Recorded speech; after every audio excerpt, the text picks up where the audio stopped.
Bom dia para quem é de bom dia, boa noite para quem é da boa noite, boa tarde se você está chegando aqui, ou boa tarde para quem é da boa tarde, boa noite para quem é da boa noite, porque o meu convidado de hoje está lá no Japão, né? Então ele teve que acordar cedo para falar com a gente, e é um tema muito massa, que hoje a gente vai falar de Goécia, de Grimórios, estudo da espiritualidade, diferenças de como é que funciona isso aqui, do outro lado do mundo.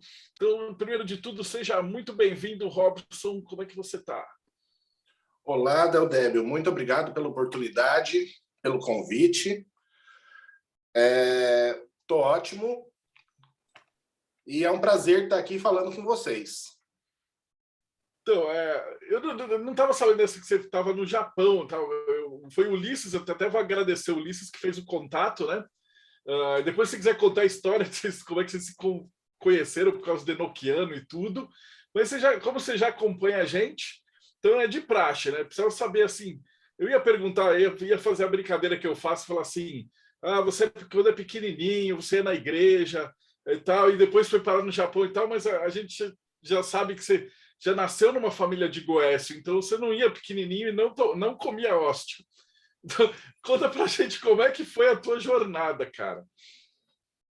Bom, comecei como neto de um demonólatra. Meu avô era Goécio, mas ele adorava as entidades, né?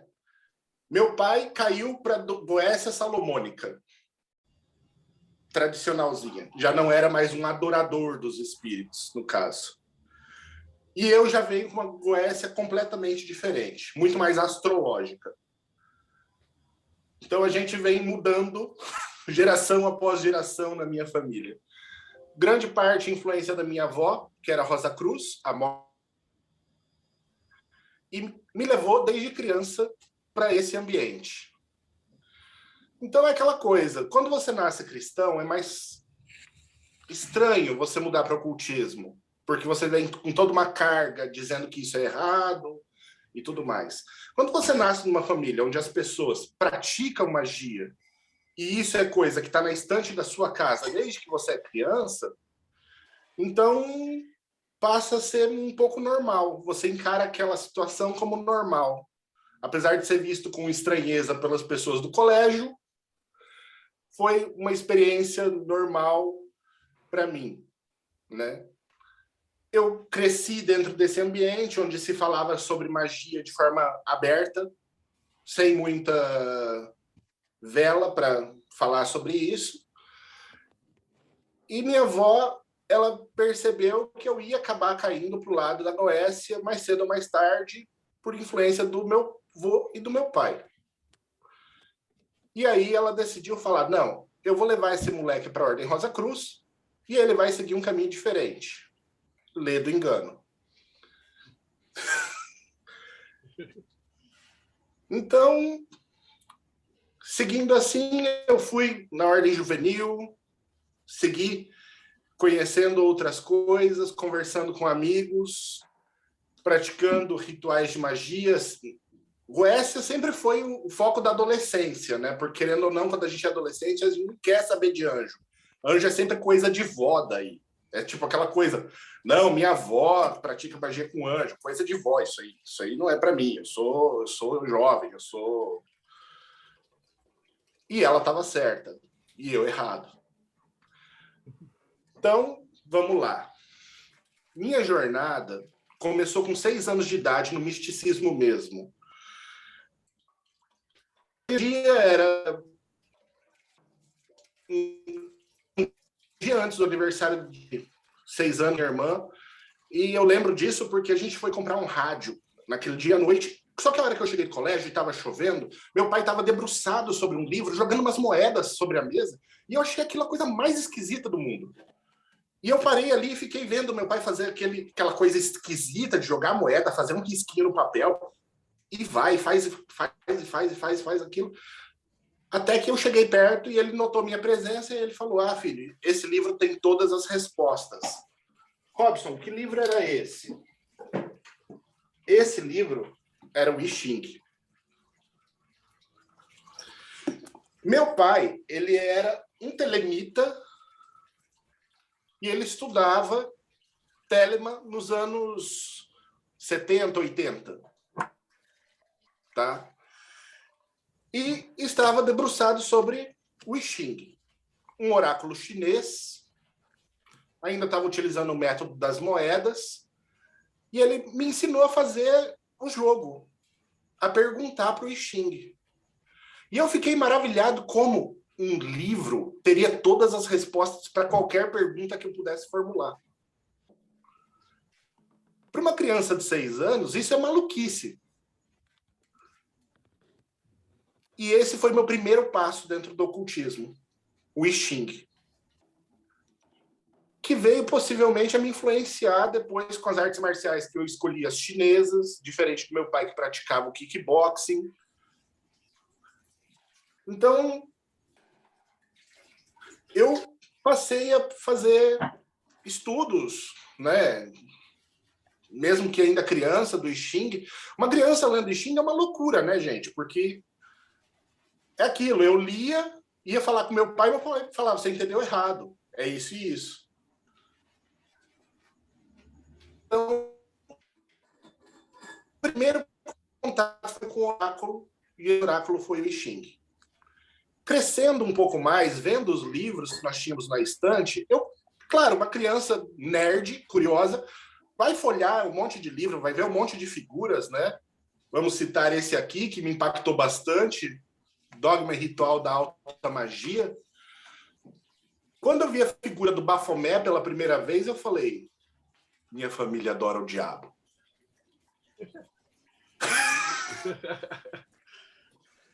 E agora, José? Eu tô do lado errado. Você fez ao contrário a coisa, né? Porque geralmente o cara começa a estudar magia e pega o Baphomet e os pais falam, o que está acontecendo? Você que pegou seus pais com o Baphomet. Exato. Fui eu que peguei meus pais. E eu, por mais que minha família tenha sido ocultista, eu estudei num colégio católico de freira. Então, querendo ou não, eu fui muito influenciado pela visão cristã, inicialmente. E quando eu vi a figura do Baphomet, eu assustei. Eu falei, opa, peraí, isso aqui é coisa de demônio. Aí, quando eu questionei meu pai falou, bom, você leu o livro? Eu falei, não. Aí ele falou, então você não pode falar nada. Aquilo é uma figura. Aquilo nem o demônio é, Robson. Vai ler que você vai entender. Aí vai o Robson, com seus 8 anos de idade, começar a querer ler Dogma e Ritual da Alta Magia. Para quem já estava lendo I Ching desde os 6, vamos dizer que não foi um desafio tão grande assim. Porque o I Ching é complexo pra caramba. Comecei a ler o livro e uma frase em específico dentro dele me marcou muito. Eu marquei com uma cartinha de tarô velha aqui. Na página 49 dessa edição da Pensamento, tem a seguinte citação. Eis agora quais são os privilégios e poderes daqueles que têm em sua mão direita a clavícula de Salomão e na esquerda o ramo da amendoeira florida. E aí ele dá as letras hebraicas do alfabeto, citando os poderes possíveis de quem tivesse tais coisas em mãos. A primeira pergunta que eu fiz para meu pai, a gente tem essas clavículas de Salomão em casa? E ele disse, temos, mas não é para você. Bem, ele não estava todo o tempo em casa, ele trabalhava fora. E a estante estava sempre ali. Não preciso dizer que, bem, eu não obedeci meu pai e fiz o que toda criança curiosa faria. Eu procurei livro por livro, até encontrar. Esse livro estava escondido no armário do meu pai. Ele era um calhamaço de xerox. Sabe aquele xerox espiralado? Um livro horrível, mal copiado, horrível. E eu peguei nesse livro e comecei a ler escondido. Porque meu pai me proibiu ler ele, então...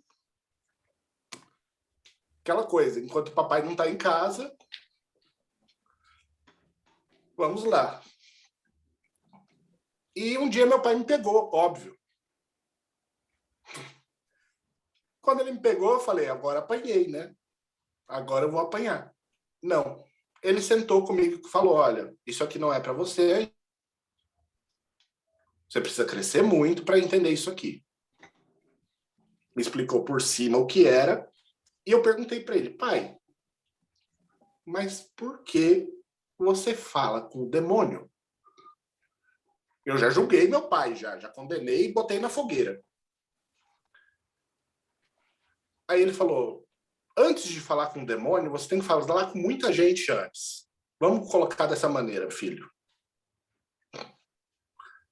Eu falei, com quem, por exemplo? Ele falou, com o seu anjo da guarda. Aí eu falei, anjo da guarda. Que coisa mais católica. Me decepcionei profundamente. Eu achei muito depressivo essa ideia.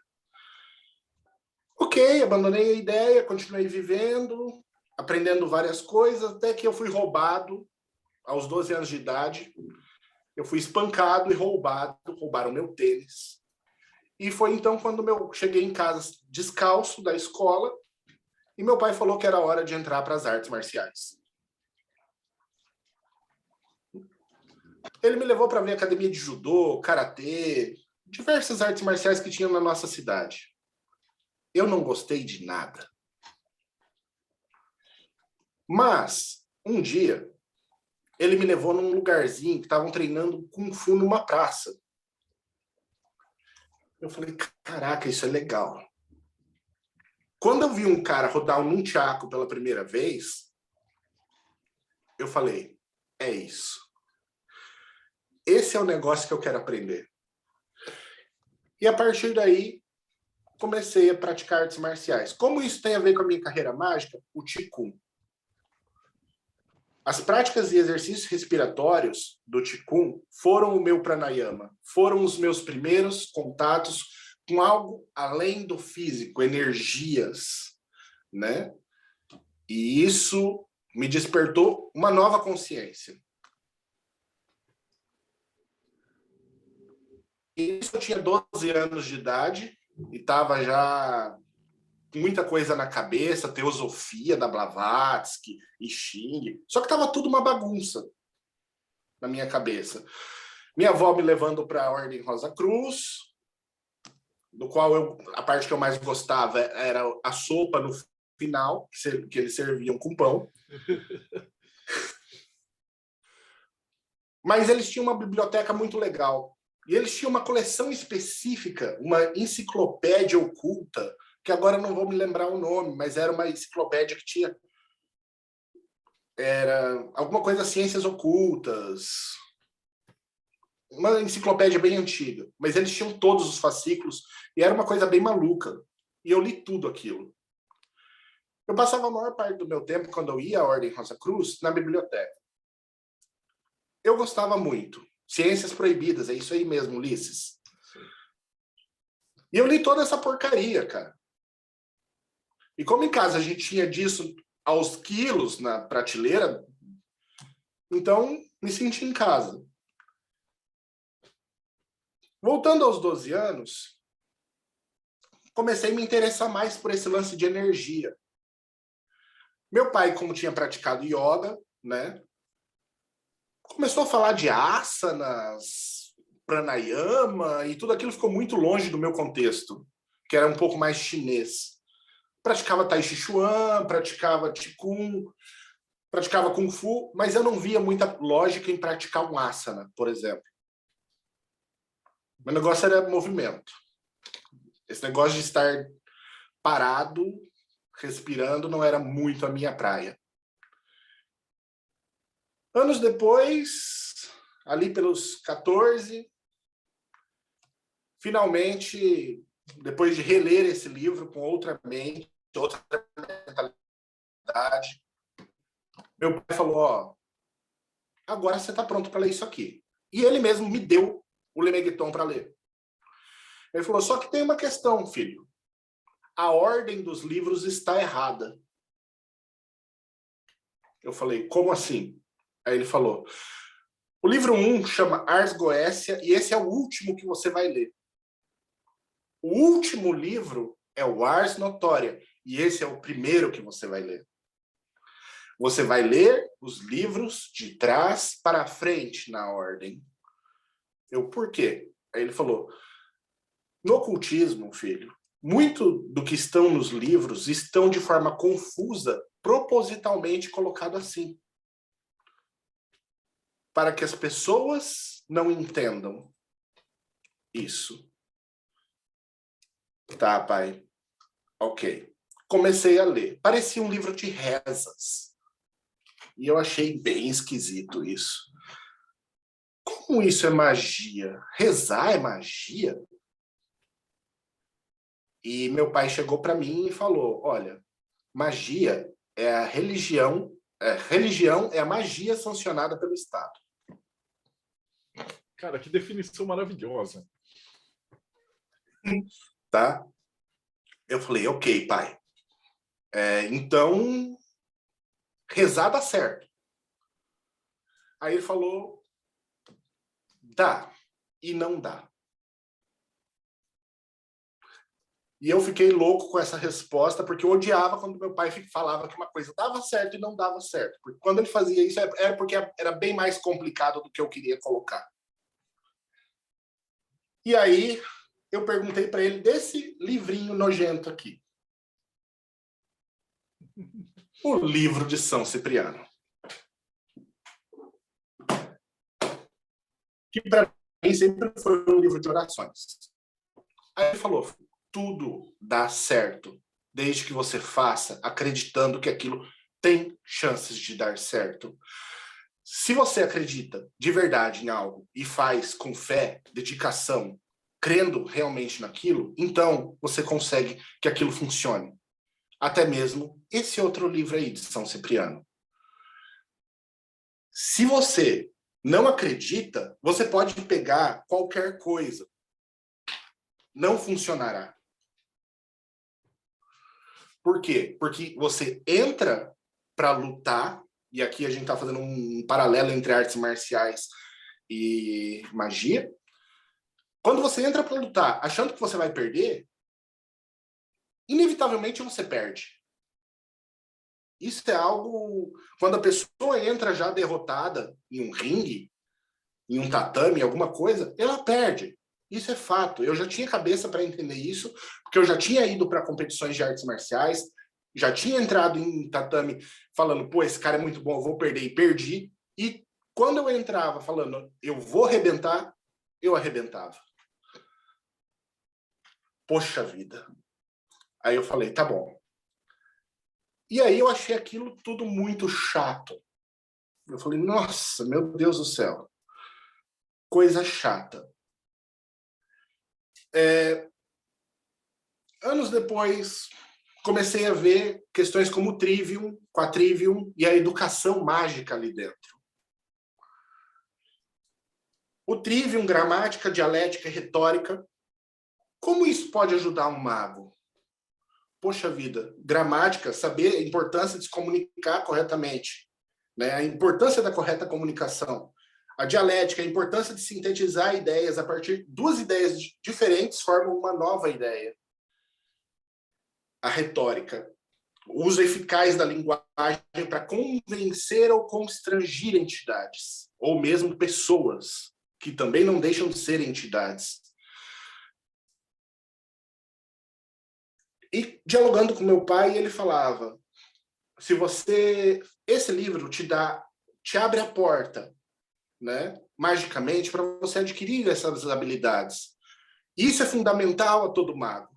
Se você não tiver tais habilidades, você não será um mago de sucesso, você não conseguirá obter sucesso nas suas conjurações, nas suas práticas. Você precisa galgar estes degraus.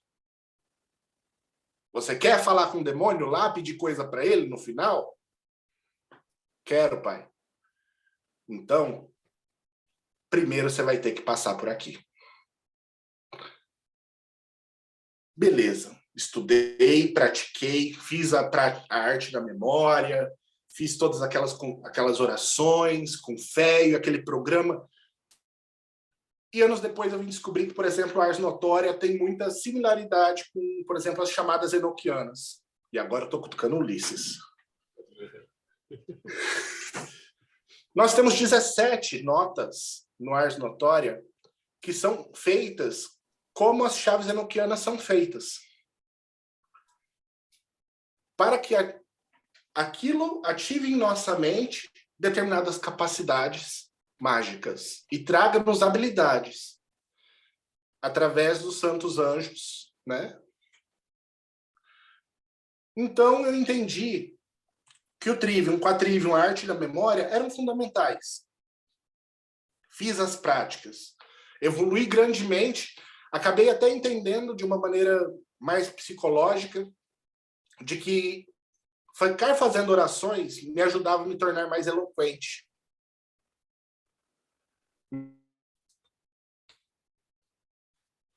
Mais simples, mais direta. Eu falei, poxa, realmente isso é importante. Aritmética, geometria, astronomia e música, outras habilidades necessárias a todo magista. Quando eu cheguei na parte de astronomia, eu falei, para quê isso aqui? Aí foi quando eu comecei a folhear os outros livros e eu entendi que todo o Grimório era um Grimório astrológico. Ars Almadel, Ars Paulina, Ars Teurgia Goécia, Ars Goécia. Todos eles falam sobre astrologia. Horários planetários e não sei o quê, e não sei o quê, e não sei... Então, eu precisava realmente daquilo. Não era brincadeira o que meu pai tinha dito. Então, por aí, quando eu cheguei na parte musical, cara, minha cabeça fez assim. Vibração. Tudo é vibração. Por que uma oração não é ouvida muitas vezes? Porque não tem vibração. Porque a pessoa não vibra com aquilo. E uma conjuração mágica dita de forma morta, como blá, blá, blá, blá, blá, blá, blá, não vai funcionar. Você precisa realmente estar vibrando aquilo. Então, quando eu concluí e fui para a arte da memória, eu vi o tamanho das conjurações que eu ia ter que fazer. E caramba, eu precisava mesmo da arte da memória. Até porque me ajudou depois com o estudo de cabala. Precisava melhorar minha memória. E por aí vai. Quando terminei o Ars Notória com certo sucesso, então meu pai falou, agora a gente vai para o próximo livro, o Ars Almadel. Tudo isso era num processo muito didático, onde eu lia, mastigava aquilo e ia apresentar para o meu pai as minhas ideias com relação àquilo. E ele falava, isso está certo, isso está errado. Você vai fazer isso dessa maneira. Então, meu professor foi literalmente meu pai nessa parte. E o Ars Notória foi o livro que me consumiu mais tempo de aprendizado. Aí. Depois eu fui para o Ars Almadel e nele eu aprendi a importância. Comecei a ver a questão de que entidades estavam relacionadas a signos do zodíaco, a direções, a cores, a cheiros.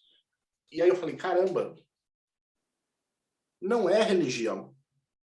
É uma técnica. Isso aqui é uma técnica. É um método mesmo. Não tem muito a ver com apenas religião.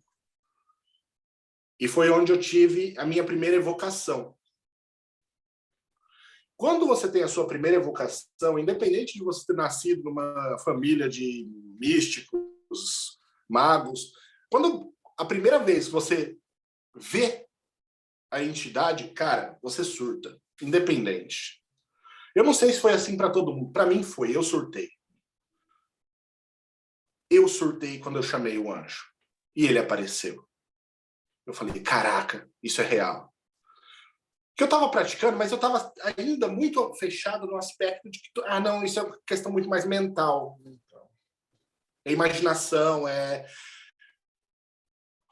uma coisa muito mais da mente.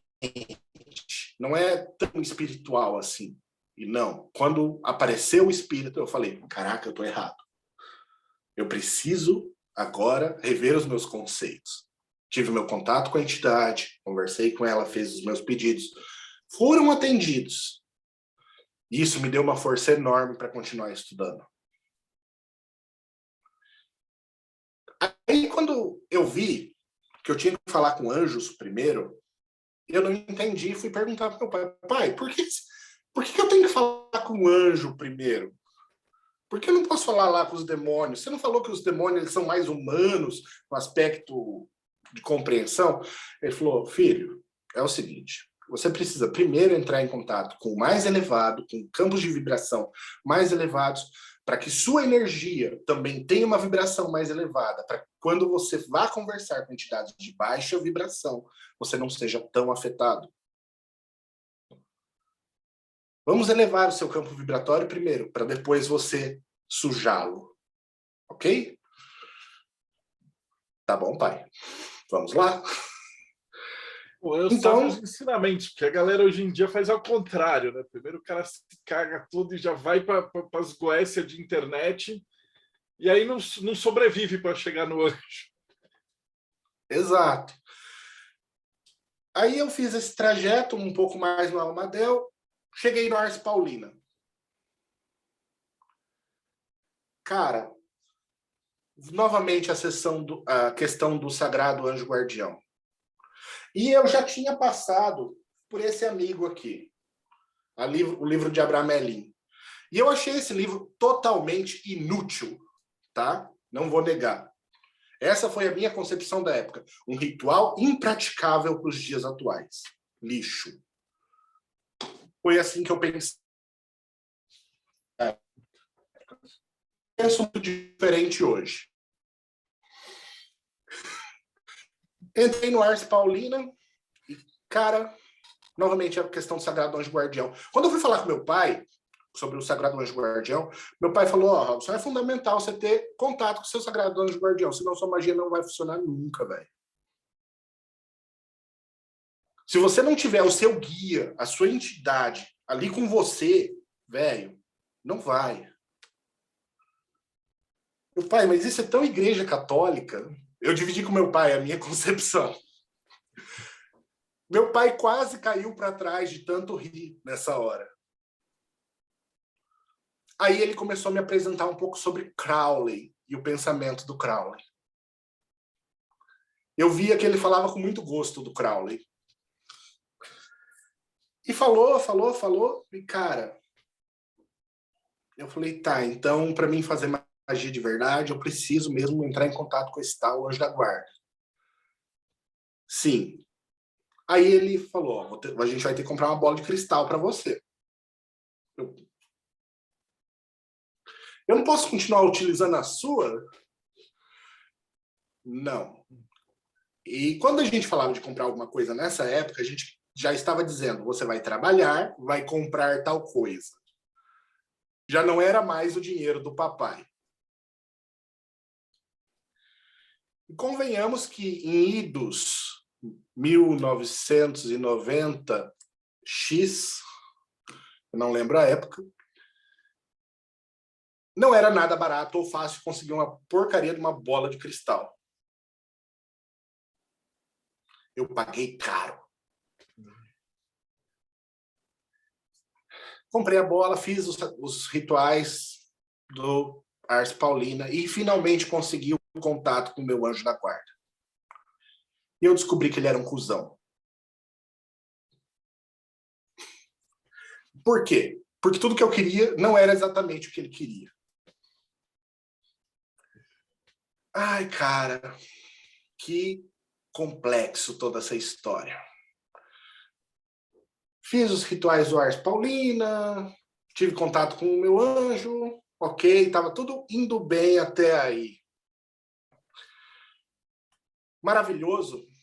E aí ele passou a me perturbar com questões que eu tinha que ver ainda em mim.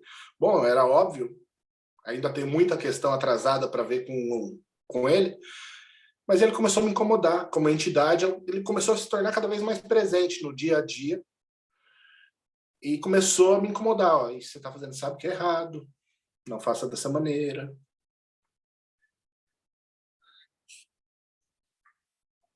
Poxa, eu não posso fazer o que eu quiser da minha vida?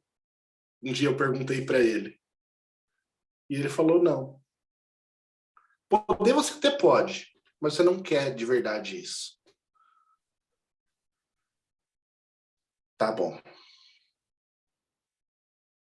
Quando já estava com certa intimidade com o meu anjo da guarda, sem muito saber o porquê, no final eu tinha que entrar em contato, só vim descobrir anos depois, através desse daqui, a finalidade de entrar em contato com o Sagrado Anjo Guardião. Não era para fazer magia. Muito me assustou quando eu descobri que não tinha nada a ver uma coisa com a outra. Meu pai falou isso só para me forçar a fazer mesmo. Baita de um safado. Entramos no Ars Teurgia Goécia, onde eu teria contato com espíritos bons e maus. Nisso eu já tinha construído minhas armas mágicas, já estava, nossa, lá na frente já em termos de ter as coisas e fazer tudo isso. E aí meu pai falou, olha, aqui a coisa começa a ficar perigosa. E você precisava dessa preparação toda, desse entendimento todo, para chegar até aqui.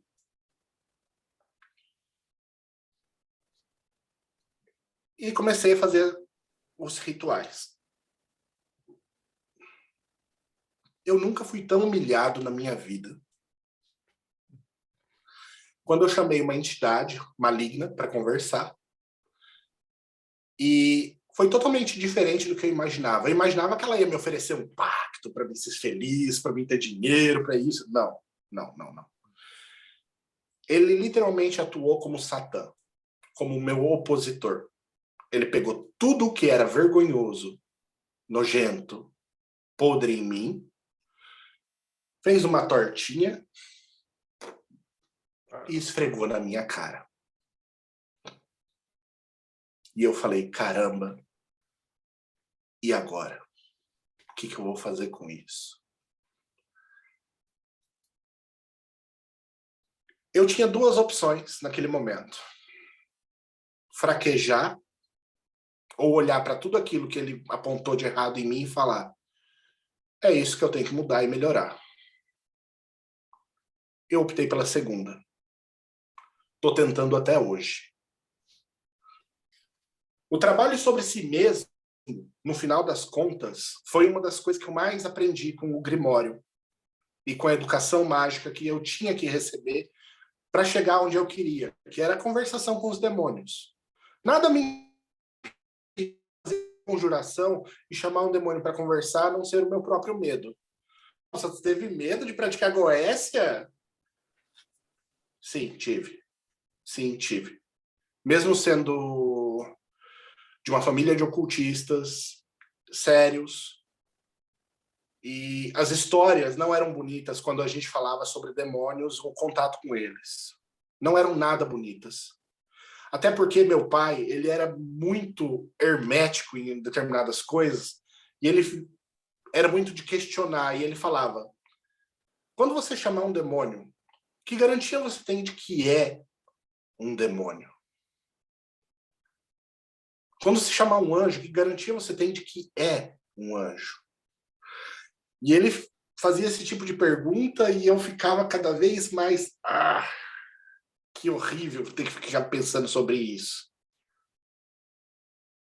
E, gente, tudo isso aconteceu antes dos 16. Quando eu decidi sair de casa. Meus pais me alforriaram mais cedo e eu decidi sair de casa e viver por conta própria. Trabalhar, eu já era faixa preta, tinha já acabado de me formar, faixa preta de Kung Fu, dava minhas aulas. Não, eu vou sair de casa, eu vou... E aí, nesse momento, eu desandei. Desacreditei de tudo, cara. Eu virei ateu, por muitos motivos. Eu era muito amigo de um pessoal que era satanista. Satanista, do Lavei, né? Satanista do lado do Lavei. Você virou ateu, mas se você já conversou com um anjo e tal, e sabia eu achava que era coisa da minha eram... mente. Eu também passei por essa fase de ateu e etc. Mas não é um ateu que nem um materialista. Eu tive um sócio que acreditava que, tipo, cara, é matéria, seu pensamento são átomos e tal. Só que uma vez que você já se passou por isso, você vai para um ateísmo meio diferente, não é? É. Eu achava, na verdade, que Deus não estava nem aí. Que Deus criou a coisa toda e falou, tá aqui as leis naturais, se virem. Entendeu? Então não tinha por que crer em Deus, porque eu não acreditava na salvação. Eu já pensava que se houvesse vida após a morte, seria reencarnacionista. Já era reencarnacionista nesse ponto. Tipo assim, se a reencarnação é o único meio possível para depois da morte. Até porque eu já sabia que, por exemplo, os judeus acreditam em reencarnação, né? Entre outros meios, a reencarnação é o meio. Só o cristianismo pregando essa ideia de que morreu uma vez só e tal, então eu já entendi essa questão, eu falava, não, como eu não tenho certeza, e as minhas experiências podem ser única e exclusivamente uma questão mental minha, agradeço ao prefácio desse livro por ter criado muita confusão mental nessa época. Ler Crowley sem estar preparado é um belo desafio.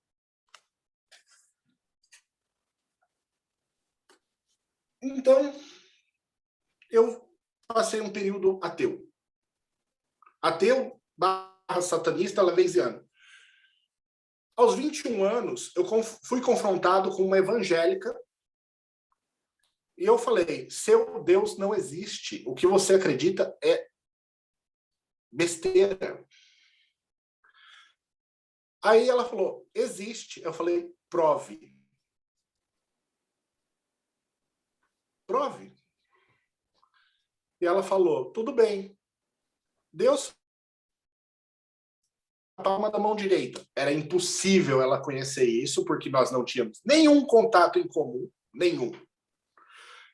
E ela estava no Japão e eu no Brasil.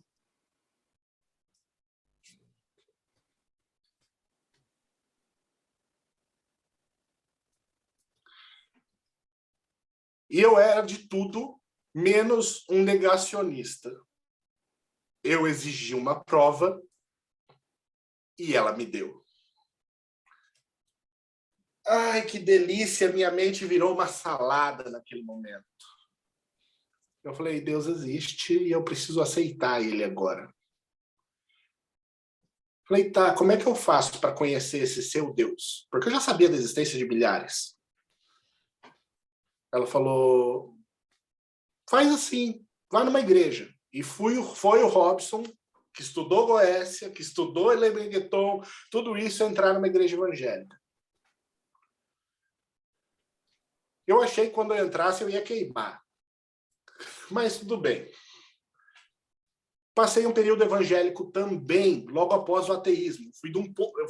Eu estava num ponto, fui para um lado, depois fui para o outro extremo, até que um dia vim para o Japão, ainda era evangélico, um evangélico meio doido, mas evangélico. Até que minha esposa caiu no ateísmo graças aos meus questionamentos. A gente conversando muito, eu sempre falava, olha, já pensou sobre isso, sobre aquilo, sobre o outro?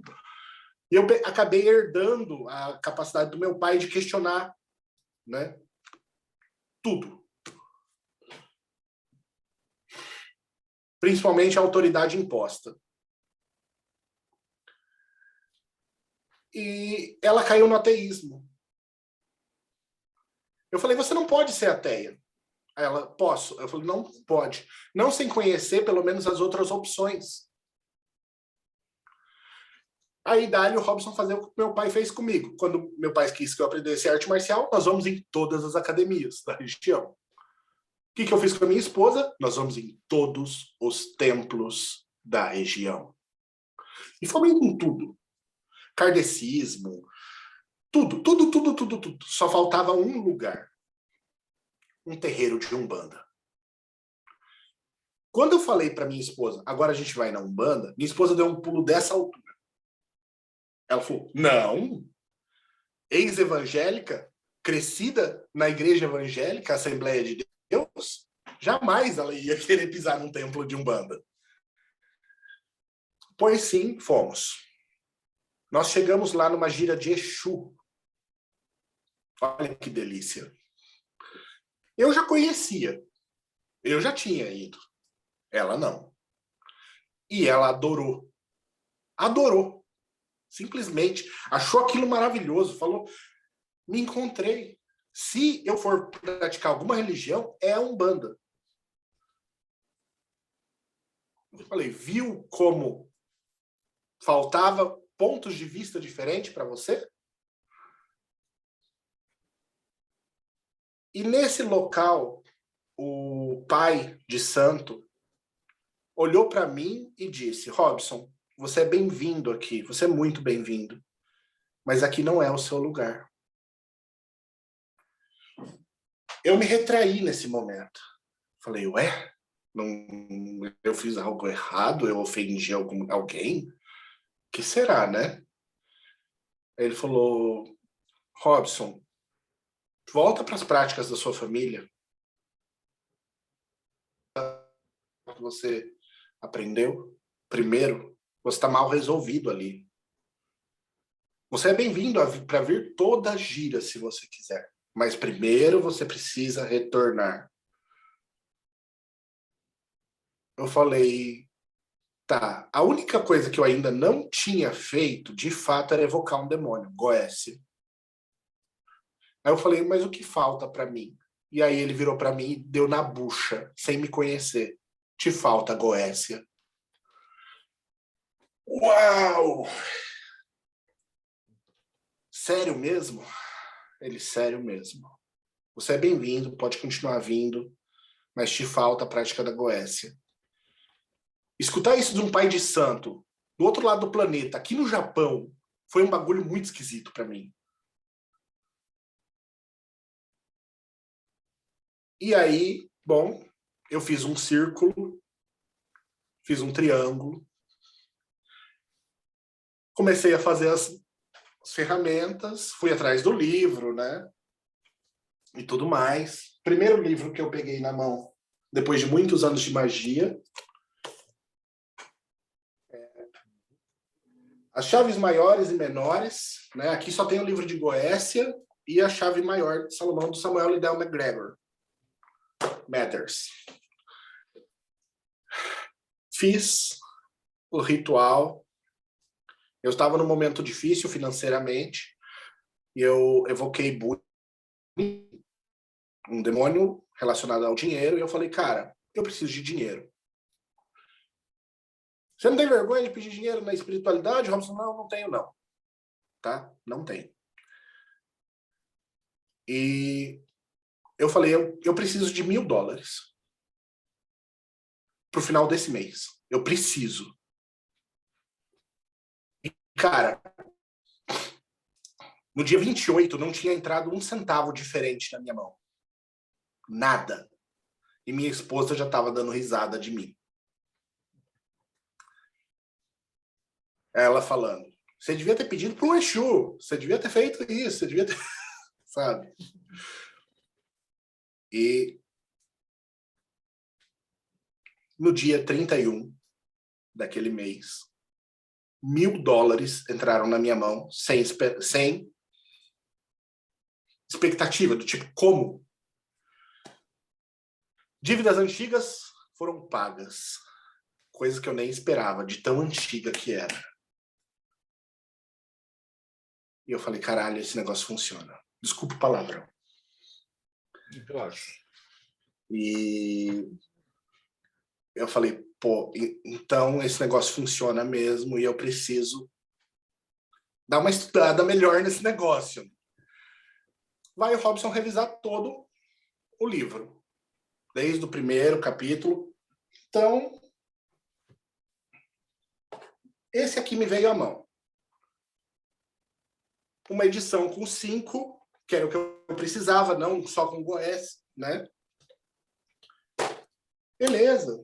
Comecei a revisar tudo. E quando eu cheguei na Goécia, estava tudo errado, astrologicamente falando. E então me surge esse amigo aqui. Que é o... A Goécia do Dr. Hood. Com uma abordagem um tanto diferente da Goécia. Diferente em que, Robson? Em usar os anjos, os 72 anjos do Shehram Forash, para constrangir, forçar os Daimons a agir. E aí, esse livro que eu achei inútil, o Abramelin, me trouxe uma visão diferente sobre a Goécia.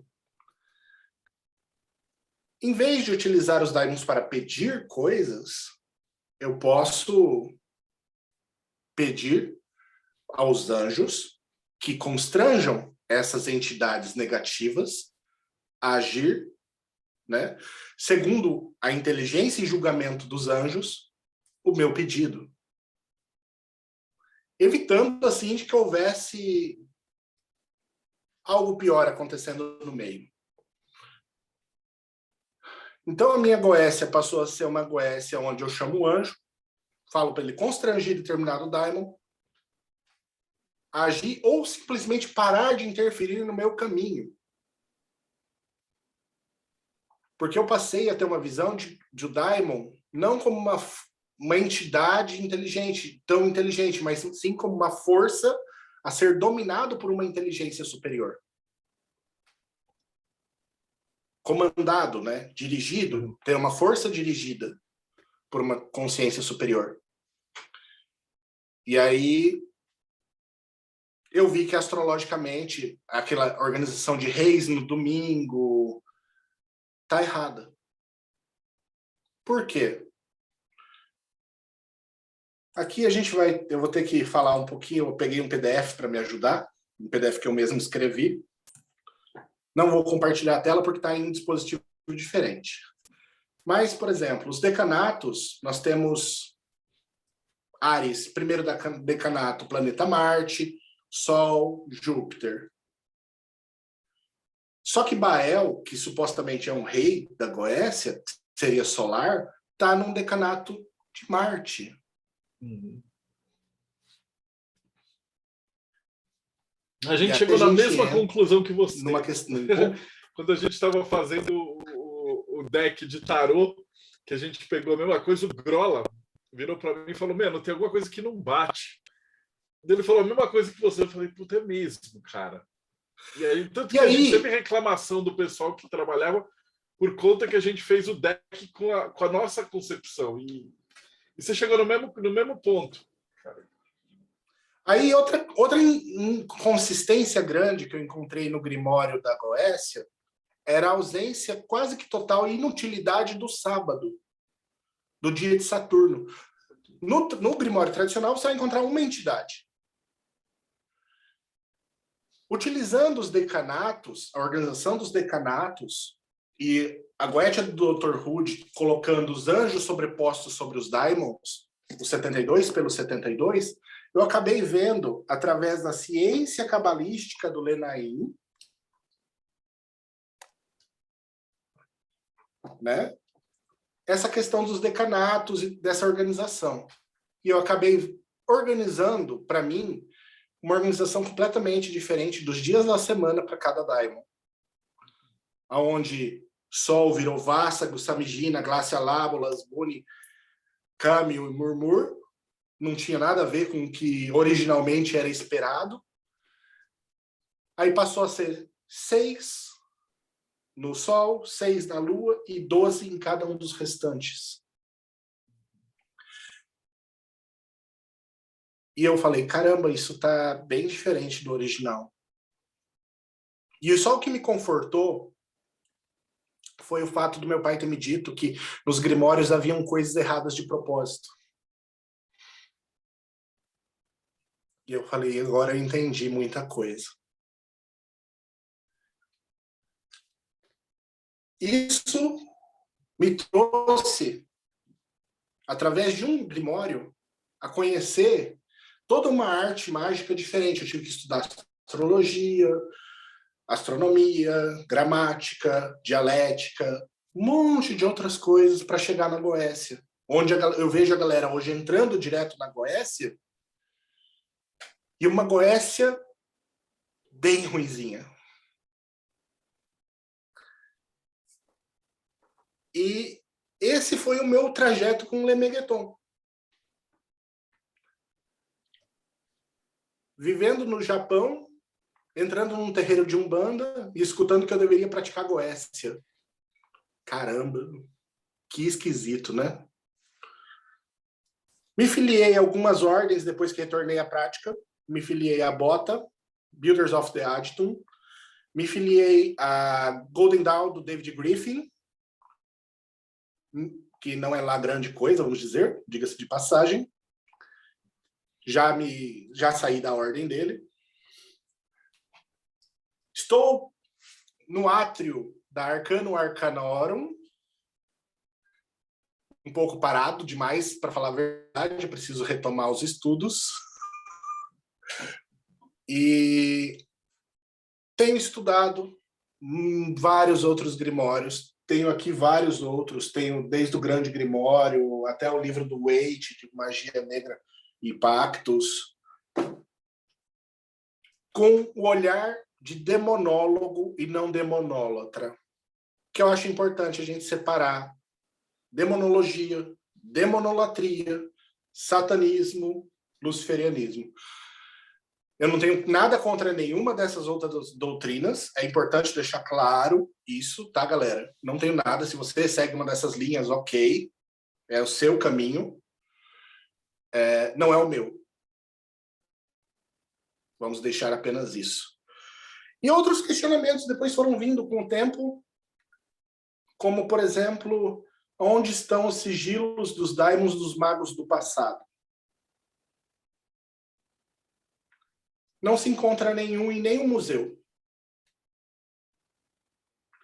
E hoje em dia nós temos a galera produzindo sigilos de metal planetário, igual esse aqui que eu tenho de Astaroth, de cobre.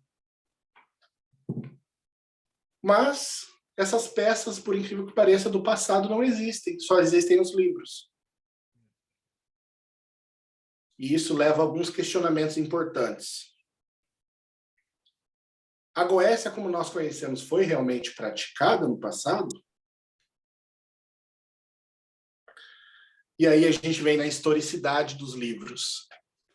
E aí a gente começa a ver uma bagunça. Vindo desde o nosso amigo Pseudo-Monarquia Daemonum, do Eiros, né? Com os daimons da Goécia, até o Ars Paulina, que erroneamente atribui a Paulo, discípulo de Jesus, sendo que é um cara um pouquinho depois do ano 300, né? Paulo os Alexandrinos, que fala sobre Monomoira, que são os 360 graus do zodíaco, que é onde nós vamos encontrar também as referências do Ars Paulina.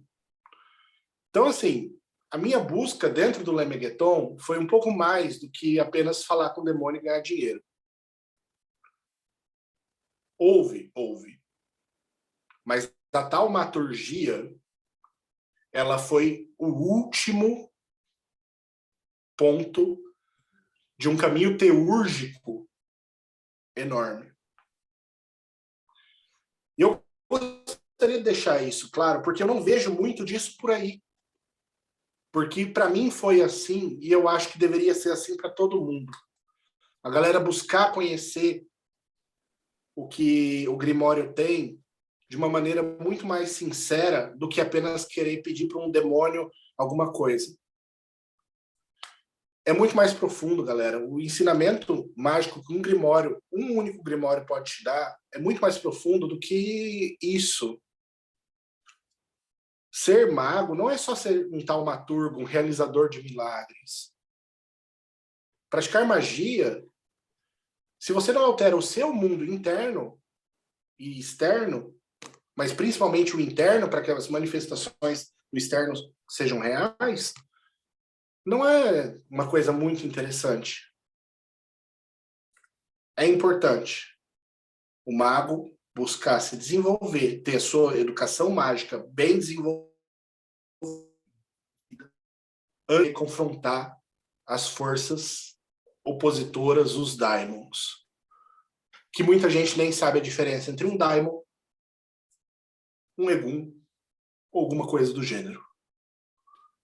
Né? Cascas. Isso que você falou é vital. Assim, na verdade, quase todos os caras que eu entrevistei, eles falam a mesma história, mas eu não sei, cara. Às vezes a gente vai no Facebook, parece que entra num ouvido e sai pelo outro. Ou os caras não entendem, ou sei lá, a arrogância do jovem místico. Eu não sei, eu cheguei num ponto que eu desisti. Eu falei, tá bom, cara, ó, tem aqui 200 caras que estão falando da mesma coisa, são os caras que funcionaram, faz o que tu queres. O Crowley, aquela acho que foi com o Ulisses, que falou assim que, na verdade, o Crowley falou, faz o que tu queres, é assim, mas não me enche o saco. E daí ele cansou uma hora. Daí ele falou, mestre, posso fazer isso, posso fazer isso. Aí ele falou assim, faz o que tu queres. Porque se funcionar, sucesso é a tua prova. Se você morrer, é um a menos para me encher a paciência aqui. Deixa eu te perguntar uma coisa. O Rodrigo mandou uma pergunta, tipo, quando você estava fazendo as evocações de espíritos no Japão, se você percebeu a diferença das entidades. Como é que é a egrégora morando do outro lado do mundo? Quando você faz um círculo, chama a atenção dessas criaturas, não chama? No terreiro que você frequentou também, o tipo de entidade que incorpora o Exu, a Pombagira, tem diferença do Brasil ou não? Cara, morar no Japão é uma experiência mística diferente. Por quê? Porque nós vivemos num país onde a pressão espiritual da cristandade não existe. Então, aqui, a coisa rola de uma maneira diferente do que nós temos no Brasil. Apesar do Brasil ser um país muito plural, é um país de pessoas extremamente ainda preconceituosas. Quando falamos de aspecto religioso, então, bastante preconceituosas. As entidades, eu não pude sentir diferença no aspecto de quem são ou o que são. Para mim, parecem realmente as mesmas. Só que praticar em um local onde há uma liberdade religiosa muito maior é muito mais cômodo. Estar em uma sociedade, por exemplo, em uma sociedade não cristã, praticando uma magia cristã, que é o Lemegeton, gostem vocês ou não de ouvir isso, jovens místicos, né? O papai da magia goécia é esse livro aqui, né? A Bíblia. É uma questão um pouco diferente. Eu já fiz evocações com entidades locais, né? Com camis, com entidades locais, fiz com entidades gregas aqui no Japão. E, cara, é fantástico. É fantástico. A força dessas entidades, independente do local. Só que o Japão tem muitos locais místicos. Eu moro, por exemplo, do lado do Monte Fuji. A energia telúrica aqui é abundante. Então, quando eu chamo uma entidade, a energia natural que tenho presente no meu templo é enorme. porque eu literalmente moro do lado do Monte Fuji. Existem poucas ruas acima da minha antes da montanha. Sabe? Eu moro no pé mesmo do Monte Fuji. E isso traz uma energia muito forte. Eu moro a alguns poucos quilômetros de Aokigahara. Sabe o que é Aokigahara, Marcelo? Não. Quer dizer, É conhecida no Japão como a Floresta dos Suicidas. Floresta dos Suicidas, ok. Mas, assim, eu sei, mas eu queria que você falasse um pouquinho dela para a galera que está escutando a gente. Bom, o primeiro relato da Floresta dos Suicidas vem de um romance medieval japonês que citava que as pessoas gostavam de vir aqui. Aqui era um bom lugar para se suicidar. Constando que o suicídio, na visão japonesa, é muito diferente da visão ocidental. O suicídio é uma morte digna para o japonês quando ele envergonha a si mesmo ou a sua família. Ponto.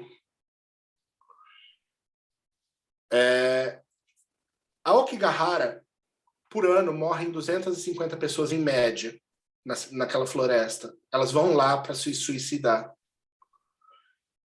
É um lugar extremamente estranho. Eu lá muitas e muitas vezes. O chão é retorcido e as raízes das árvores ficam expostas. É um lugar bem esquisito. Há uma alta concentração de minério no local, que faz com que muitas vezes bússolas ou aparelhos eletrônicos não funcionem legal. Isso é algo físico, tá, galera? Não tem nada a ver com o espiritual ali. Pode ser que tenha também, mas há uma grande quantidade de minério que faz com que as bússolas fiquem malucas lá. Então, se perder naquela floresta, não é uma boa ideia. Até porque você pode acabar encontrando alguém pendurado numa árvore também. É um local denso. A energia espiritual, para mim, que sou praticante de Qigong, sinto energia, pratico magia, cara, é horrível. É horrível o local. Então, eu moro do lado do Monte Fuji, nós temos uma energia telúrica enorme, eu tenho um cemitério gigantesco chamado Aokigahara, a poucos quilômetros de mim. Então, quando eu faço uma evocação de Goécia no meu templo, eu posso garantir para vocês, a energia que vem para cá, uau, é outra. O Japão é um país muito antigo, mais do que milenar. Nós temos empresas com 2.000 anos no Japão, empresas. Tem um hotel que tem 2.000 anos de existência, afirma, ou seja, bem velho, né? Nós encontramos cemitérios em todo local no Japão. Em todo lugar. Você anda por um bairro residencial, tem um cemitério. E o cemitério aqui não é como no Brasil, murado. Ele é exposto na rua. Então, o japonês, o local, o Japão, como local espiritual, é um país muito carregado. Templo por todo lugar. Tumbas por todo lugar. História de guerra, morte, em todo local. E, ao mesmo tempo, lugares magníficos. Temos, ao lado de Aokigahara, nós temos Shiraito Falls, que é um local magnífico, onde há umas cachoeiras de água que vem do Monte Fuji, de degelo. Magnífico. E lá, por acaso, só por acaso, tem uma fonte dos desejos com um gênio local, uma entidade local ali. Claro que eu não perdi a chance de ir a estes locais. Mas, assim, aqui a energia espiritual é muito pulsante. É como se você fosse fazer evocações dentro de um terreiro. Só que no país inteiro. País inteiro. Loucaço. Putz, toda a jornada que você contou que já foi praticamente uma aula, né, para o iniciante, né? E aí eu tenho as perguntas que a gente faz de praxe. A gente já está quase chegando na parte final, mas assim, para você, por toda a tua trajetória, a tua visão, o que é magia para você? Desse ponto de vista, porque alguém que passou por vários caminhos e fez o caminho ao contrário e teve um tutor. Então, como é que você enxerga a magia? Magia é uma arte. Não é uma técnica como eu supus quando era adolescente. Magia é uma arte. A arte de você mudar a si mesmo e ao ambiente à sua volta, principalmente. Quando você entende como utilizar o seu meio, toda a energia à sua volta, em prol dos seus objetivos, para a realização da sua vontade, então você pratica magia. Mas a gente tem que separar magia e goécia. Magia é algo que eu considero mais elevado. Feitiçaria, goécia, é algo profano, é algo sujo, e que, de certa maneira, todos nós que praticamos a magia ou buscamos praticar a magia, praticamos em um momento ou outro de nossa jornada, porque afinal nós temos que aprender a fazer o bolo, né? Então, magia é a realização da vontade, sim, é. Mas qual vontade? Não a sua. Não a sua vontade egoísta. Quando você usa o seu conhecimento mágico para melhorar o mundo à sua volta, para torná-lo melhor do que era quando você chegou, então você pratica magia. Mesmo aplicando goécia, se você utiliza suas capacidades, seu conhecimento para piorar o mundo à sua volta, então você não é um mago, você não está praticando magia, você está praticando goécia, você é um feiticeiro, um charlatão, um nojento. Então, goécia como feitiçaria e não como a prática do livro da goécia é algo nojento e desprezível, mas a magia é algo elevado que busca melhorar o mundo à sua volta e tornar Deus no seu próprio universo. A teurgia é importante por conta disso. Então, fantástica. E a parte que você mencionou no comecinho do Qigong, em relação com a parte mística, eu me identifiquei muito com a tua jornada, porque quando eu comecei a sentir mesmo essa energia era quando eu comecei a praticar o Qigong mesmo.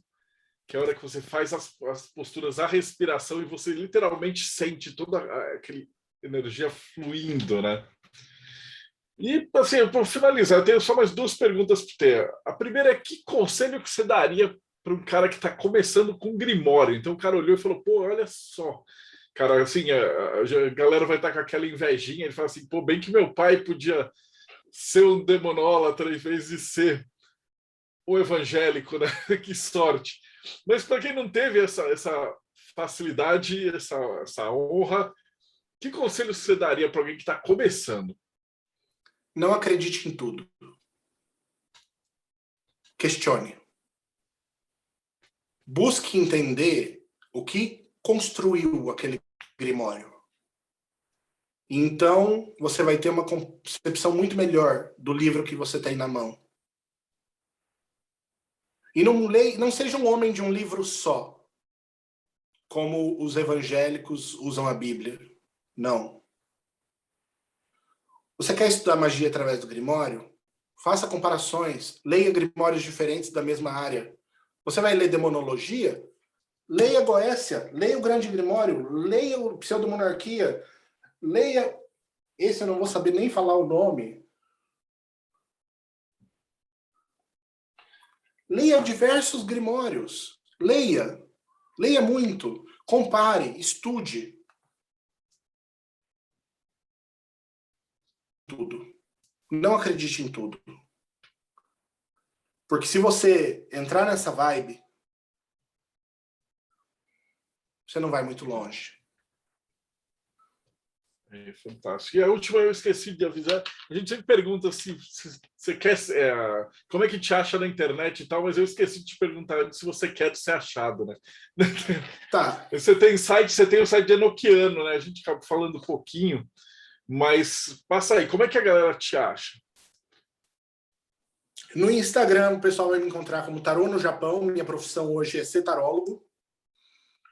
Tá? Eu jogo tarô. Pratico magia também. Tarô no Japão, no Instagram. Enoquiano.com.br é um dos sites. Tem lemegueton.com.br, também sou dono desse domínio. Nós temos um grupo de Enoquiano, onde não é curso, não é aula, é um estudo comunitário, cada um fala o que pensa, e aí a gente vai expondo as nossas ideias ali, compartilhando conhecimentos. Qualquer um pode me encontrar. Podem me encontrar no grupo do Mayhem, todos os grupos, qualquer grupo do Mayhem eu tô lá também. E todos são bem-vindos. Meu nome é Robson Belli, como está escrito, e podem me adicionar, podem me mandar mensagem. Eu, tendo tempo, eu respondo segundo a educação de cada um. Maravilhoso. Pô, Robson, brigadão, cara, foi sensacional. A gente vai te chamar de novo. Eu vou pegar aqui, a gente está conversando, eu vou anunciar a galera a novidade, enquanto a gente estava se preparando aqui.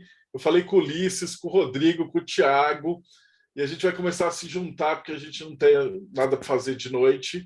E aí a gente vai fazer um boteco, onde a gente vai pegar nós 4 e convidarmos mais 2, 3 pessoas, fazer uns bate-papos, né? Porque essa primeira fase, né, passou a pandemia, tal, todo mundo em casa, desesperado e tal, agora está dando aquela acalmada, né? Então, como vocês já conhecem os nossos convidados, agora a gente vai começar a chamar de 2 em 3 para a gente aprofundar nos temas que a gente já debateu, né? Então, eu vou me despedir. Então, na verdade, eu vou falar boa noite para a galera que está nos assistindo, bom dia para você, Robson, e se você acompanhou a gente até agora, não esquece, dá like, segue o canal, e tem mais 250 entrevistas sobre vários assuntos que vocês puderem imaginar. E a gente se vê aí no próximo Bate-Papo Mayhem.